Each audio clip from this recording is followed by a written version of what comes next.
ఓం శ్రీ సాయిరామ్. భగవాన్ శ్రీ శ్రీ శ్రీ సత్యసాయి బాబా వారి దివ్య చరణారవిందములకు హృదయపూర్వక నమస్సుమాంజలి సమర్పిస్తూ అందరికీ సాయిరామ్. శ్రీ సత్యసాయి ఆనందదాయి సాయితో పయనం పుస్తక పఠనం తరువాయి భాగం అండి.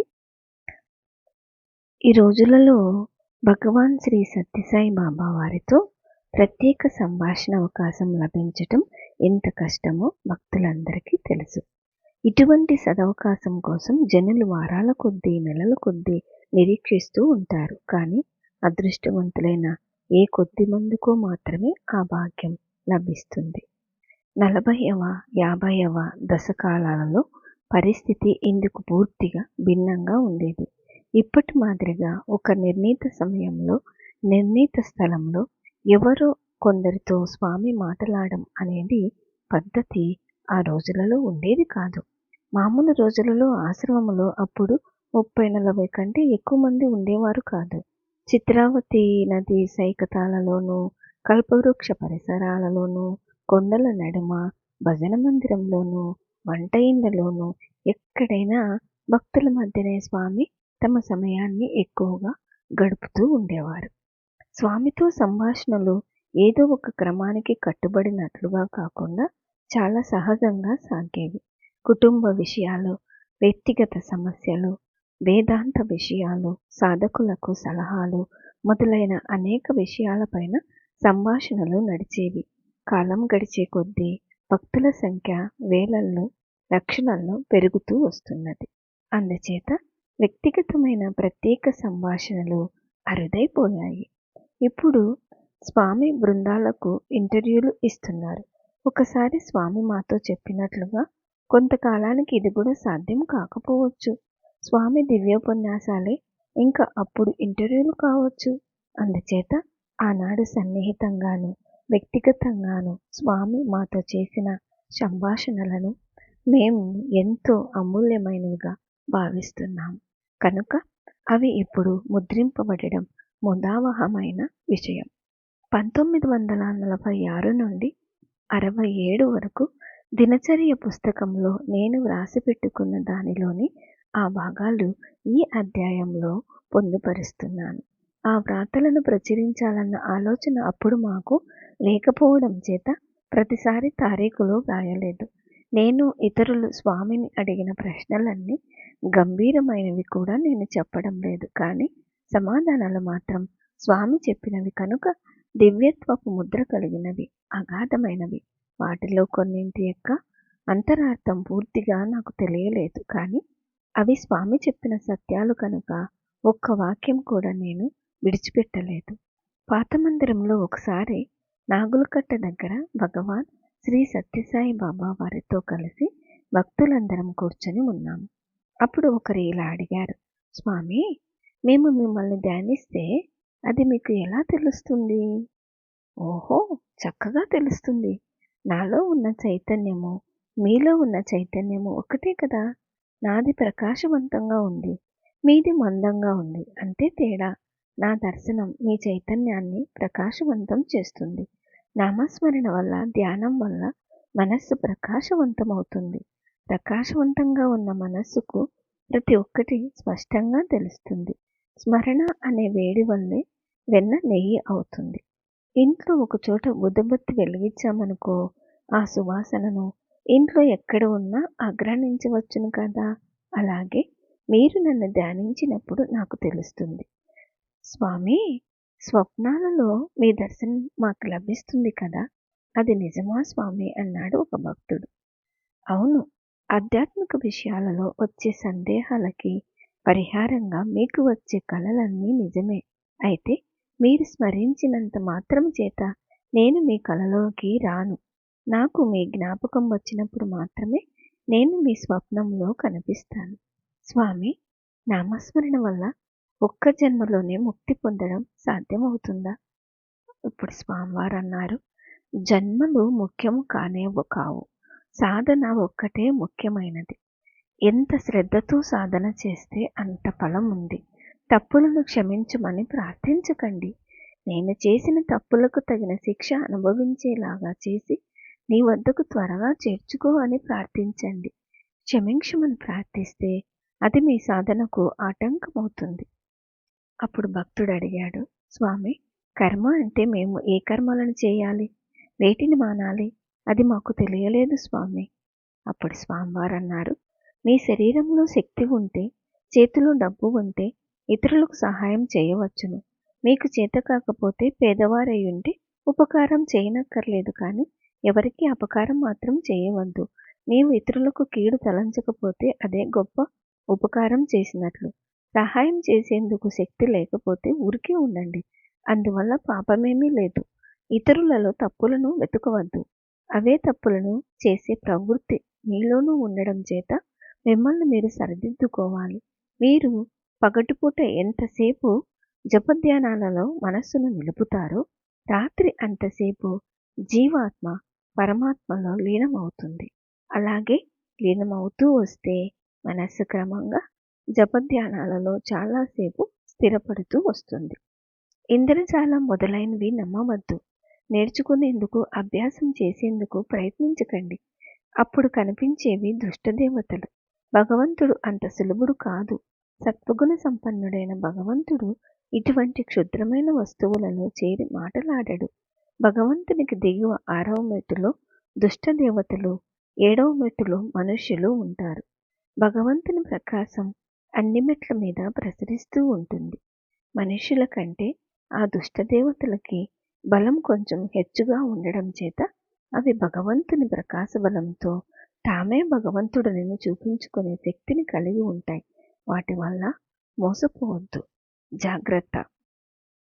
అప్పుడు స్వామి భక్తునితో ఇలా అన్నారు. భక్తుడు అడిగాడు, స్వామి, మేమున్న చోటే జపధ్యానాదులు చేసుకోవచ్చును. పుట్టపర్తిలోనే ఉండక్కర్లేదని చెప్పి ఉన్నారు కదా, అట్లయితే పుట్టపర్తికి ఎందుకు రావాలి? ఆధ్యాత్మిక విషయాలలో మీకు సందేహాలు వచ్చినప్పుడు అవే మిమ్మల్ని ఇక్కడికి తీసుకువస్తాయి. ఇక్కడికి వస్తే అవి తీరిపోయి మనశ్శాంతి లభిస్తుంది. మీరు ఏదో కొద్దిగా ధ్యానం చేసి అపారమైన ఫలితాన్ని కోరుతున్నారు. అలా ఇచ్చేందుకు వీలు లేదు. మీరు ఎంత శ్రమ పడతారో అంత ఫలం భగవంతుడు ఆవగింజంత కూడా మోసం చేయడు, ఎవరిని తక్కువ చేయడు అన్నాడు స్వామివారు. ఒక రోజున పాత మందిరంలో మేము కొంతమందిని స్వామి చుట్టూ కూర్చుని ఉన్నాం. మా అమ్మ కూడా ఉన్నారు. శాస్త్రాలను మగవారు రాసి ఉండడం చేత తమకు అనుకూలంగా రాసుకున్నారు. స్త్రీలకు నీతి నియమాలు ఉన్నట్లే పురుషులకు కూడా ఉన్నాయి.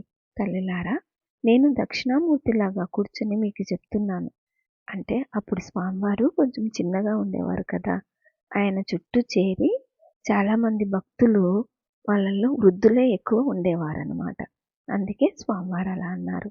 నా మాటలు వినండి. మీరు ఉపవాస వ్రతాదులేమీ చేయనక్కర్లేదు. వేళ పట్టణ మితాహారం తీసుకుంటూ మీ కర్తవ్యాలను నిర్వర్తించుకుంటూ భగవంతుని నామస్మరణ చేస్తూ ఉంటే చాలు. బలవంతంగా ఉపవాస వ్రతాదులను చేసినా అందువల్ల మీకు కావలసిన ఫలితాలు తప్పక లభిస్తాయని చెప్పలేము. ప్రకృతి ఎల్లప్పుడూ మంగళకరమైనది. అలంకారమే ఆమె స్వభావం. మీరు ఎల్లప్పుడూ మంగళ స్వరూపిణులు. మీకు అమంగళం అన్నదే లేదు. మీరు ఏ తప్పు చేయలేదు.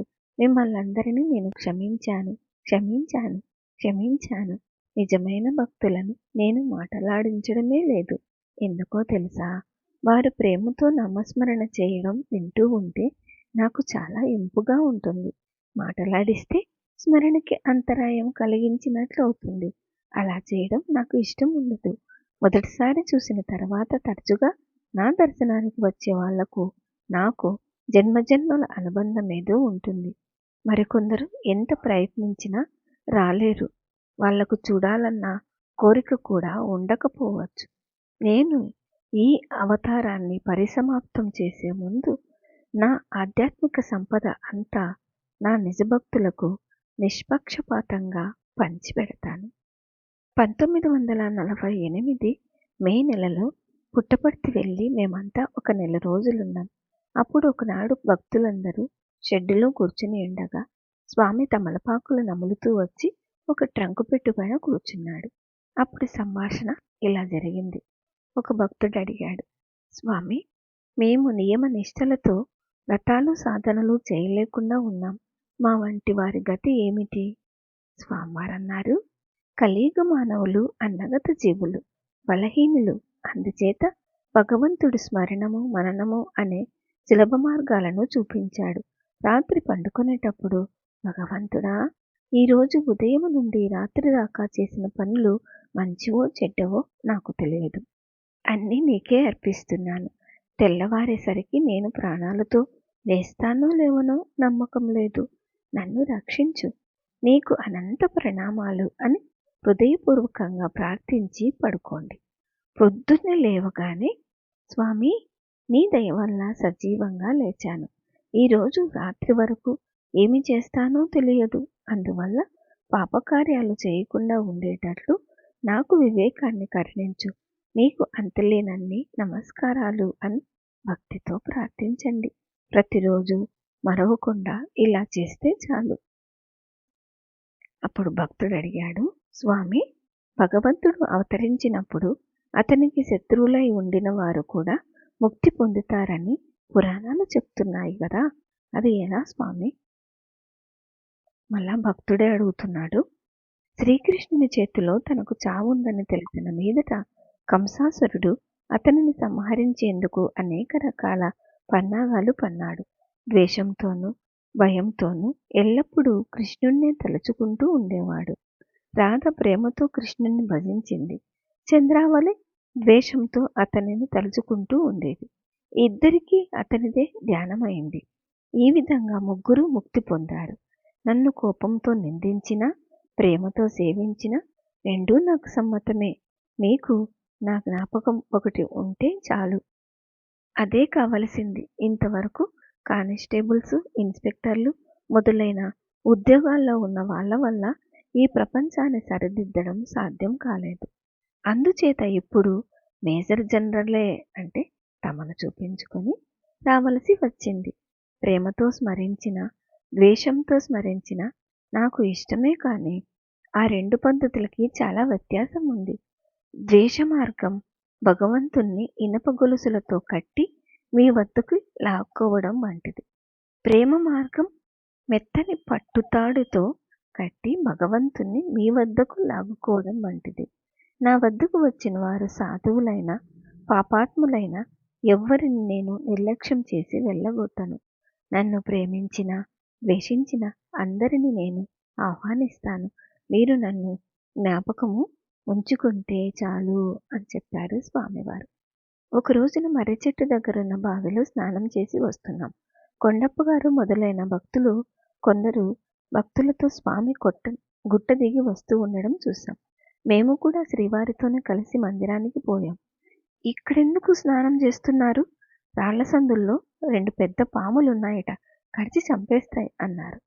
నది దూరం అని మేము అక్కడికి స్నానం చేసేవాళ్ళం.